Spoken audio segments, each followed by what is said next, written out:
Nós vamos ler do 1 ao 7. Mas deixa a sua Bíblia aberta, tá?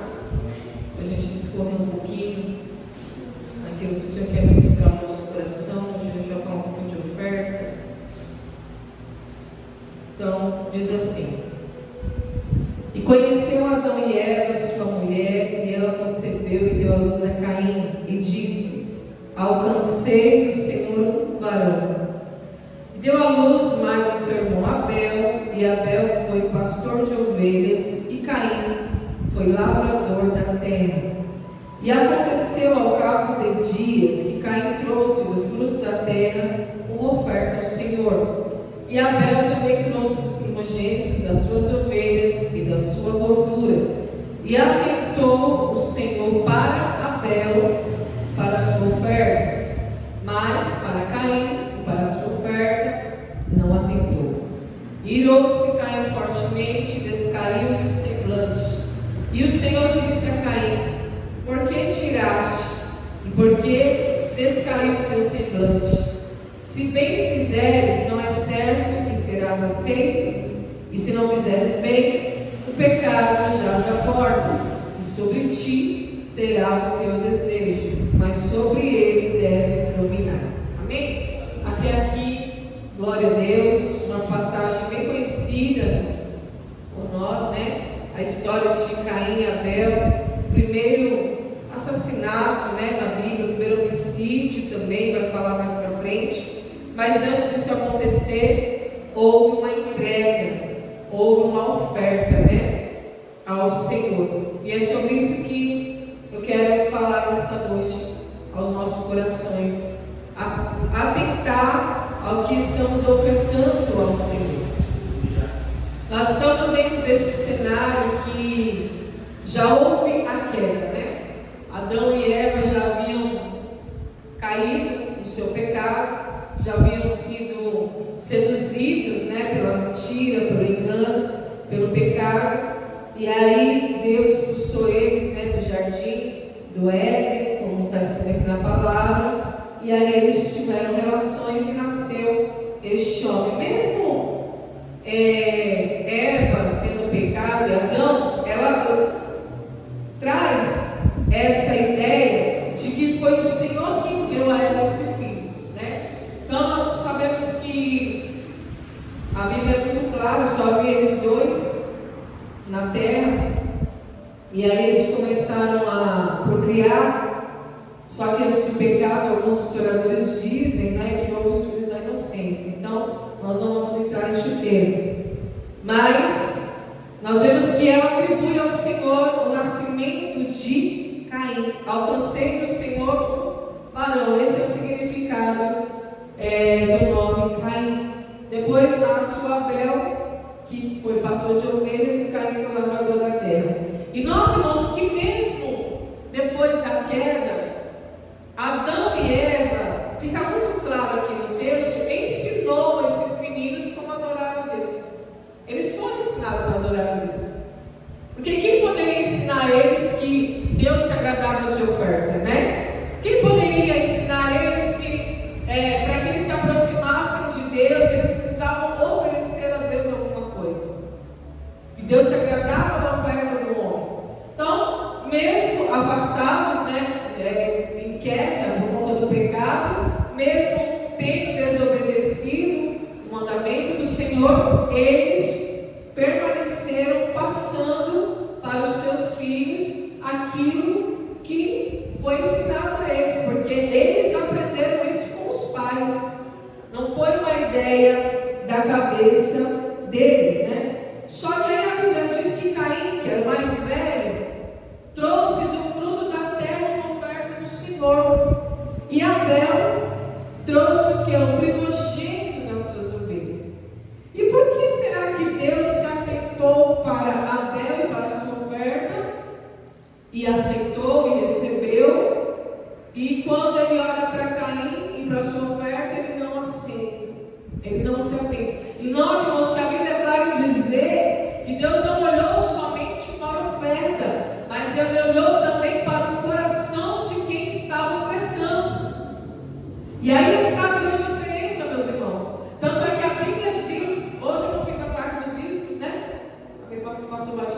qual a gente faz, quando a Bíblia fala de dízimo e oferta, fala assim, olha, Deus ama o que dá com alegria, não é assim? E a Bíblia diz o quê? Que nós temos que dar segundo o propósito do nosso coração. Então, eu vou ofertar segundo o propósito do meu coração, não por obrigação, né? Não por obrigação, não por pesar, por dó, mas com alegria. Então eu não posso, irmãos, oferecer a Deus nem a minha adoração, nem a minha vida, que eu sou um sacrifício vivo e agradável diante de Deus. Eu sou uma oferta viva na casa de Deus, e nem a minha oferta material por obrigação ou por pesar. Porque Deus, ele não se atenta só para a oferta, ele se atenta para a oferta e para o coração de quem está ofertando. Por isso que Paulo fala, né? Deus ama o que dá com alegria. Então ele vai olhar para o teu coração. Só que há uma diferença. Caim deu do fruto da terra, e o fruto da terra simboliza as obras das nossas mãos. Agora Abel não.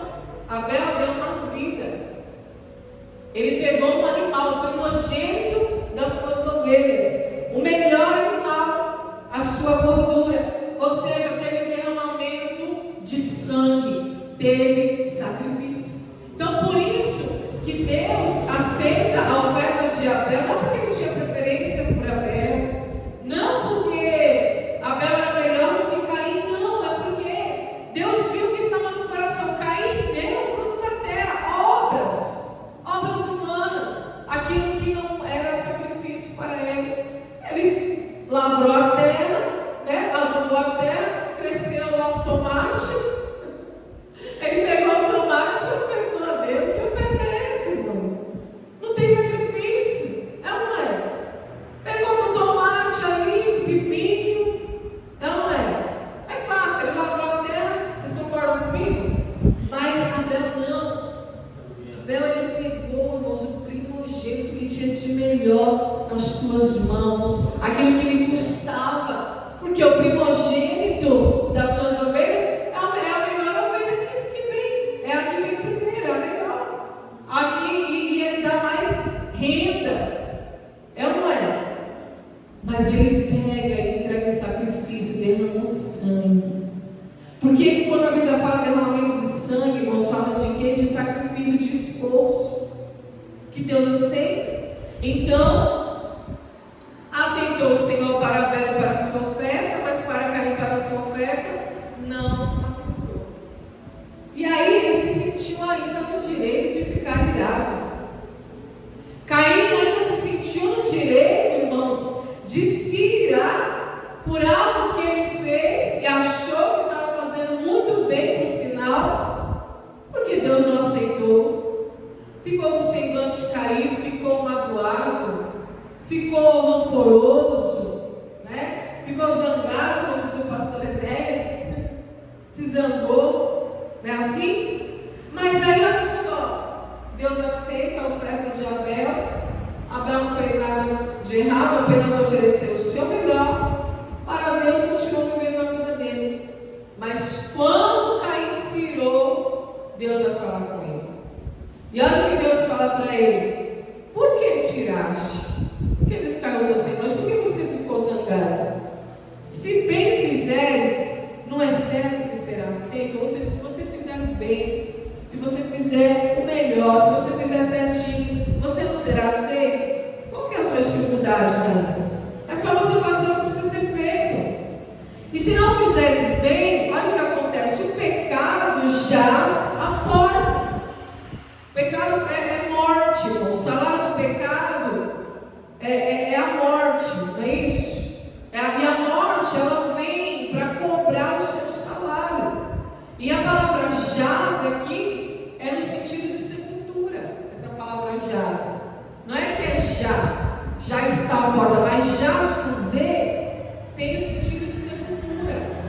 Então, pecado jaz à porta, ou seja, você está com o pé na cova, no túmulo, o pé na cova espiritual.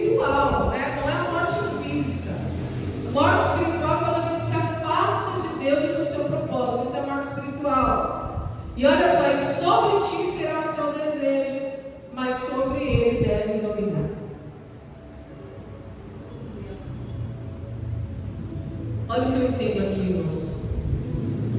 Por uma simples oferta, Deus conhece o coração do homem.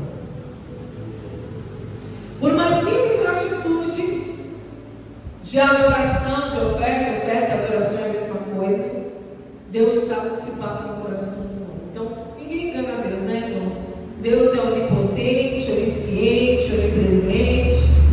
Ele é o verdadeiro Deus.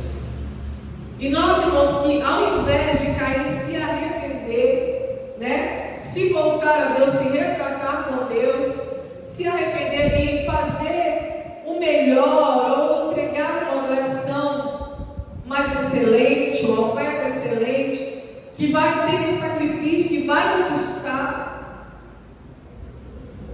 ele fica irado e guarda aquela mágoa, aquela ira, e aí ele aqui começa a traçar o seu primeiro desvio de caráter, o seu segundo desvio de caráter, aliás, né? Porque o primeiro desvio de caráter mostra que ele não se arrepende, ele é duro, né? O semblante caído mostra que uma pessoa, ela não aceita o confronto, né? Ela não aceita a correção, ela não aceita uma mudança de vida, uma mudança de mentalidade. Não é assim? Então, aqui começa a se traçar o caráter de Caim. E olha só como ele é dissimulado. Primeiro ele chama Abel. Olha só, e falou Caim com seu irmão Abel no verso 8. Acompanha comigo aí. E sucedeu que, estando eles no campo, se levantou Caim contra o seu irmão Abel e o matou. Ou seja, eles estavam no campo, no lugar onde era hábito deles estarem. É como se Caim falasse para Abel: vamos até o campo, vamos lá ver como é que está a verdura, como é que estão as frutas. Então você vê a dissimulação, né? Eles estavam ali no lugar habitual e Caim matou ali mesmo. E não tinha testemunha, porque eram só os dois, né? Adão e Eva não estavam ali próximo deles, mas Deus sabia e viu todas as coisas. E disse o Senhor: Caim, onde está Abel, teu irmão? E ele disse: não sei, não sou eu o guardador do meu irmão. Então você vê, irmãos, que quando nós não aceitamos a correção, quando nós não reconhecemos o nosso erro, né? Quando nós não reconhecemos as nossas falhas diante de Deus, nós temos uma tendência a desviar do caráter, né? A ter uma vida de dissimulação, de máscara, porque isso vai puxando. A Bíblia diz que o abismo chama outro abismo. Talvez se ele tivesse se arrependido, quando Deus o exortou a primeira vez, ele não teria cometido o que ele cometeu, mas estava no coração. E olha só, disse Deus: que fizeste a voz do sangue do teu irmão como a mim desde a terra? Ele matou o seu único irmão. Ele não tinha outros irmãos, era só Caim e Abel. Ele mata o seu único irmão por pura inveja e também para afrontar a Deus. Por quê? Quem foi que confrontou Caim? Foi Abel ou foi Deus? Foi Deus. E por que ele mata Abel? Se foi Deus que confrontou ele, né? Se a raiva dele era de Deus e não de Abel. Porque quando a gente fere também o nosso irmão, nós estamos afrontando a Deus. É ou não? Então, a forma dele afrontar, ele não pode matar Deus. Ninguém pode matar Deus. Deus é eterno. Então, ele mata Abel para ferir Deus. Ele mata Abel para afrontar a Deus. Olha só, interessante. Então, nós vemos que esse caráter que agora está sendo deformado pelo ódio, pela inveja, pelo pecado. E notemos que inveja, a Bíblia fala da inveja. E a Bíblia fala, se não me engano, no livro de Provérbios, que a inveja é a podridão dos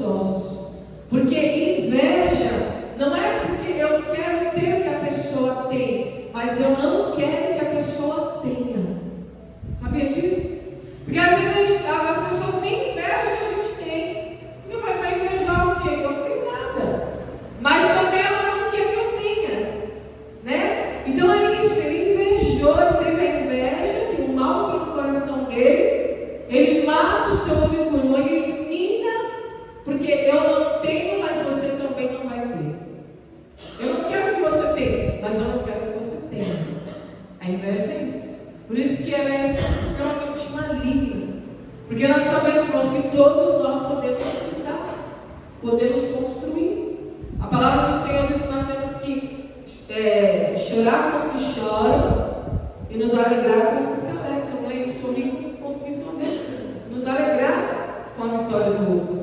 E graças a Deus é que nós temos nos alegrado uns com os outros, né? Não é o nosso caso, né? Mas quantas situações acontecem aí, né? Por aí, no mundo afora, principalmente no meio da guerra. Também é inveja. Por que na guerra um quer destruir o que o outro tem? Porque ele não quer ter o que o outro tem, mas ele não quer que o outro tenha. Você vê que na guerra você vai quando joga bomba para destruir o que o outro tem. Não pega ali a Ucrânia com a Rússia. A Rússia tem muito, é um país, uma nação poderosa, uma nação de alto padrão. Para que ela vai destruir a Ucrânia se ela não precisa? Ela não quer o que a Ucrânia tem, mas ela não quer que a Ucrânia tenha. Entende? Então isso é um espírito, irmãos. É um espírito maligno que atua mundano, que atua no mundo. E Caim deixou a sua descendência. Abel não, mas Caim deixou. E tem senadores que dizem que há descendentes de Caim até hoje. Então você não vê quando a pessoa é perversa, sabe os perversos, os ímpios, aqueles que não se arrependem, aqueles que não sentem nada, nem um pesar na alma, nada, descendência de Caim. Sabia? Existe a descendência de Caim até o dia de hoje, porque Deus não matou Caim. Só que ele viveu errante. O que significa viver errante? Viver longe de Deus, longe do propósito de Deus. Deus não matou, não permitiu que ninguém matasse, mas ele viveu errante e ali ele trouxe uma descendência difícil também para o povo. Agora essa descendência de Caim não adora a Deus, pelo contrário, faz tudo que é contrário ao mandamento de Deus. E agora maldito és tu desde a terra, que abriu a sua boca para receber na tua mão o sangue do teu irmão. Olha só, Deus não matou, mas ele levou sobre si uma maldição.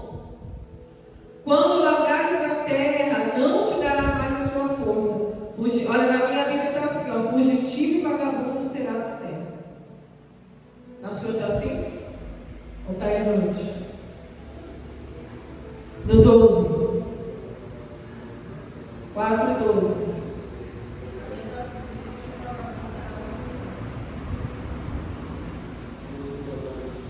Olha só, irmãos, que situação. Então diz Caim ao Senhor: é maior a minha maldade que a que possa ser perdoada? Eis que hoje me lanças da face da terra, e da tua face me esconderei, e serei fugitivo e vagabundo na terra, e será que todo aquele que me achar me matará? Aqui é um ponto interessante. Em primeiro lugar, nós vamos ver aqui os desvios de caráter de Caim. Em primeiro lugar, ele não dá uma oferta de sacrifício, ele dá uma oferta de obras humanas. Em segundo lugar, ele é dissimulado. Ele mata o irmão, o seu único irmão, no lugar onde eles costumavam habitar. Então o irmão não poderia se defender. Em momento algum Abel iria ter chance de defesa. E ainda é dissimulado com Deus. Não sei onde ele está. Sou eu o guardador do meu irmão? Não sei onde ele está. Eu não sou tutor dele, eu não sou cuidador dele. E agora, quando Deus lança a maldição sobre ele não se arrepende pelo pecado, mas ele começa a pedir uma misericórdia para Deus, entre aspas, não pelo seu pecado, mas pela consequência do pecado. Ele começa a dizer assim: o Senhor me lançou da face da terra, me tirou da tua presença. E a Bíblia diz o quê? A presença de Deus está em todos os lugares, não é isso? Só que quando essa expressão bíblica diz: o Senhor me lança da face da terra, me lança da tua presença, é isso. A pessoa pode até estar na terra, mas a presença de Deus não acompanha, ele vive errante. E agora a sua retórica, vamos dizer aqui, não é pelo pecado. Ele não está nem aí porque ele matou o irmão. Em nenhum momento ele se arrependeu. Ele está preocupado com o seu futuro, com a consequência. E nós sabemos, irmãos, quem é a pessoa que verdadeiramente se arrepende.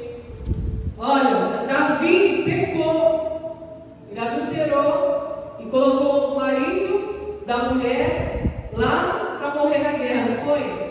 Só que ele se arrependeu do seu pecado. Ele não se importou com as consequências.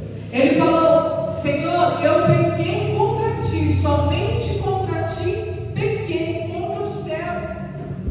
E ele fala assim: olha, não importa o que o Senhor vai fazer, só não me deixe cair nas mãos dos homens, porque o homem não tem misericórdia, mas faça o que o Senhor quiser com a minha vida. Então Davi, ele se arrepende do pecado, mas ele não está preocupado com as consequências. Caim não, ele não está nem aí porque ele pecou. A preocupação dele é a consequência, porque ele diz assim: será que todo aquele que me achar me matará? Ele está preocupado com o que vai acontecer com ele. E não existem pessoas assim, que ela não se arrepende do seu erro, mas ela teme a consequência. Somente a consequência. O que será de mim agora? O que será que Deus vai fazer de mim agora? Então a pessoa não se arrependeu do pecado em si, mas ela está preocupada com a colheita, né? É isso que Caim está preocupado aqui com a colheita. Então disse o Senhor: portanto, qualquer que matar a Caim 7 vezes será castigado. E pôs o Senhor um sinal em Caim, para que não o ferisse qualquer que o achasse. E saiu Caim de diante da face do Senhor e habitou na terra de Nod, do lado oriental do Éden. Ele sai da presença, ele sai do propósito, ele sai da proteção de Deus. Porém, Deus deixou um sinal, por quê? Não houve arrependimento de pecado, houve somente o medo pela consequência. Então ele ficaria com aquela consciência por toda a sua vida. E qual foi a descendência de Caim, irmãos? Olha só o que está escrito aqui, vamos ler no 23. Caim, ele conheceu a sua mulher, que provavelmente é um dos filhos lá, que eles tiveram antes do pecado, e ela concebeu e deu à luz a Enoque. E de Enoque foi nascendo outros, até chegar em Lameque. No 23, olha o que está escrito aqui no 23. E disse Lameque às suas mulheres Ada e Zilá: ouve a minha voz, vós mulheres de Lameque. Para começar, ele tinha mais de uma mulher. Então entrou o que? A poligamia, algo que Deus não aprova. Escutai as minhas palavras, olha só: porque eu matei um homem por me ferir e um jovem por me pisar. Olha aí a descendência de Caim. Tem ou não tem descendência de Caim? Até o dia de hoje? Tem? Às vezes a pessoa mata o outro só porque pisou no pé, porque encostou. Não está assim? Olha aí, ó. A descendência de Caim está até o dia de hoje, irmãos. Pode ver, quando você vê uma pessoa muito violenta, uma pessoa com essa estrutura maligna, você pode ver, ele nasceu da raiz de Caim. Não veio de Abel, veio de Caim. Já não considera nem mais Adão e Eva, né? Porque Adão e Eva pecaram e foram desobedecendo, eles não mataram ninguém. Então você vê que o negócio vai piorando. E olha só, no 24: porque 7 vezes Caim será castigado, mas Lameque de novo, 70 vezes 7. A gente acha que 70 vezes 7 só fala no discurso de Jesus, né? Quando ele fala que a gente tem que perdoar 70 vezes 7. Mas Deus usa essa expressão de abundância também para o castigo, né? Porque quando fala 70 vezes 7, está falando de algo completo, algo pleno, algo abundante. Nós temos que perdoar quantas vezes for necessário, mas mas aqui no castigo também, porque aqui já é o filho, a geração de Caim. Você vê que a geração, Caim foi assassino e a geração de Caim também. Matou agora dois, né? Um porque feriu e o outro porque pisou. Olha só, agora foi 2 homicídios. E assim por diante, né? Então, o que nós entendemos dessa palavra? Teve toda essa geração de Caim, só que depois nasceu quem? 7. Aqui no 25, olha. Tornou Adão a conhecer a sua mulher, ela deu a luz ao filho e chamou o seu nome Sete. Porque disse ela, Deus me deu outro filho em lugar de Abel, porquanto Caim o matou. E Sete também nasceu um filho e chamou o seu nome Enos. Então se começou a invocar o nome do Senhor. Então, de novo, entra o momento da adoração. Abel foi eliminado, mas ele entrou na galeria dos heróis da fé. O livro de Hebreus fala sobre Abel. Depois vem a genealogia de Sete, aqueles que invocam o Senhor, mesmo diante das situações difíceis, mesmo diante do cenário de morte, mesmo diante do cenário de violência, irmãos.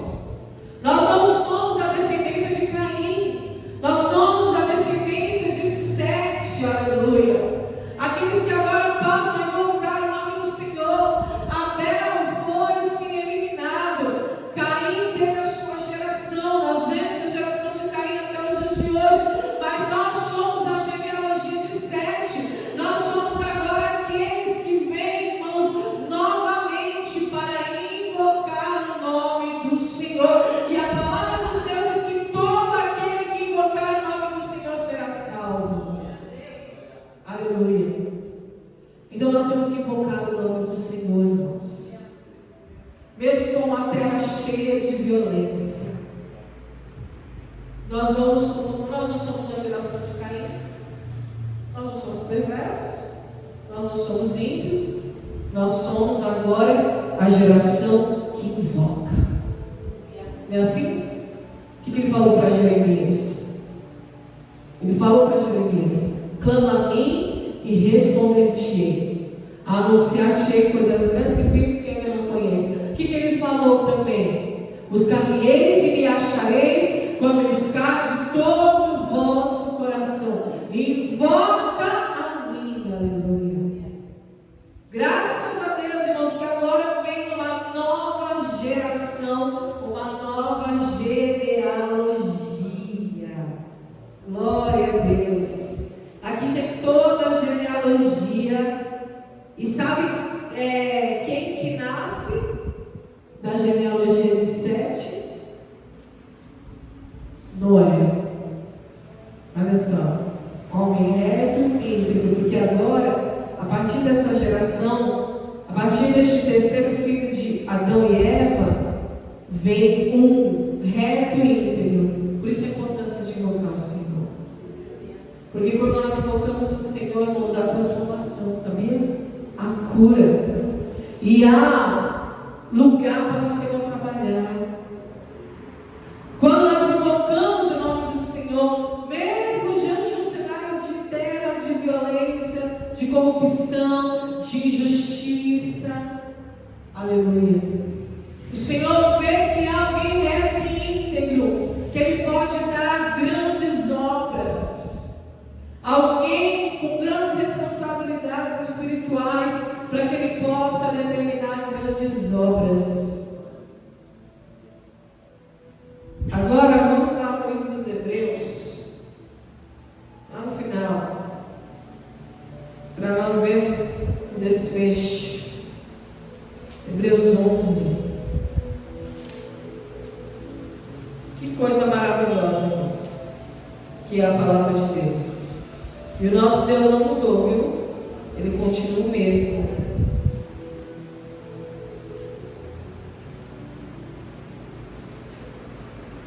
Hebreus 11, 4.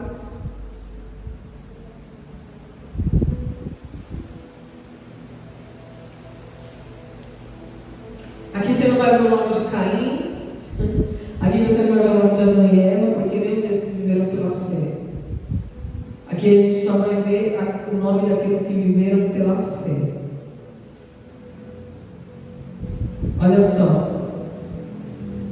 fé, Abel ofereceu a Deus maior sacrifício do que Caim. Por quê? Abel não só ofereceu o melhor, mas ele teve fé, porque ele deu o melhor, né?